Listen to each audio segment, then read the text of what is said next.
అరే మామా, మనం లేకుండా ఈ మనుషులు బర్త్ కంట్రోల్ ఎలా చేస్తారో కదా. అవునురా, నాక్కూడా అదే డౌట్ అప్పుడప్పుడు వస్తుంది. చూడండి బాబులు, మీరంతే ఇప్పుడొచ్చారు. ఏన్షియంట్ టైమ్స్లో ఏం జరిగిందో నన్ను అడగండి, నేను చెప్తాను. చెప్పు బాబాయ్, మాకు క్లారిటీ కావాలి.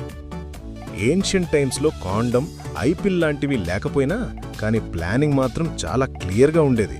ఫర్టైల్ విండో అంటే ఆ టైంలో కలిస్తే ప్రెగ్నెన్సీ అవ్వచ్చు అని ముందుగానే క్యాలిక్యులేట్ చేసుకొని డేట్స్ ఫిక్స్ చేసుకొని ఆ రోజుల్లో మా హర్బల్ గ్యాంగ్ని యూజ్ చేసేవాళ్ళు.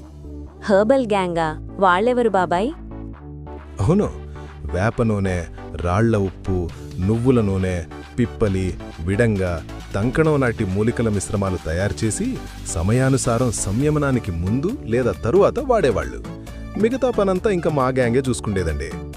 ఇంకో విషయం ఏంటంటే, ఇప్పట్లాగా ఓపెన్ సెక్స్ ఎడ్యుకేషన్ అప్పుడు ఉండేది కాదు. అంతా ప్రైవేట్గా, సీక్రెట్గా మెయింటైన్ చేసేవాళ్లు. కేవలం టెంపుల్స్ దగ్గర ప్రైవేట్ క్లాసెస్ లాగా, లేకపోతే ఆయుర్వేద పుస్తకాల్లో మాత్రమే సీక్రెట్గా ఉండిపోయేవి. అయితే కాన్సెప్ట్ మాత్రం అప్పట్నుండి ఇదే, టూల్స్ మాత్రం మారిపోయాయి. నైస్. నేను కాండం, నీవు పిల్ అనుకొని ప్రౌడ్గా ఉంటాం, కానీ మన ముందు ఇంత హిస్టరీ ఉందని ఇప్పుడే అర్థమైంది. ఇలాంటివి నా దగ్గర చాలా ఉన్నాయి. టైం వచ్చినప్పుడు ఒక్కొక్కటి చెప్తుంటా. మీరు మిస్ కాకుండా ఉండాలి అంటే ఛానల్ని సబ్స్క్రైబ్ చేసుకుని ఈ వీడియోకి లైక్ మరియు షేర్ ఇవ్వండి.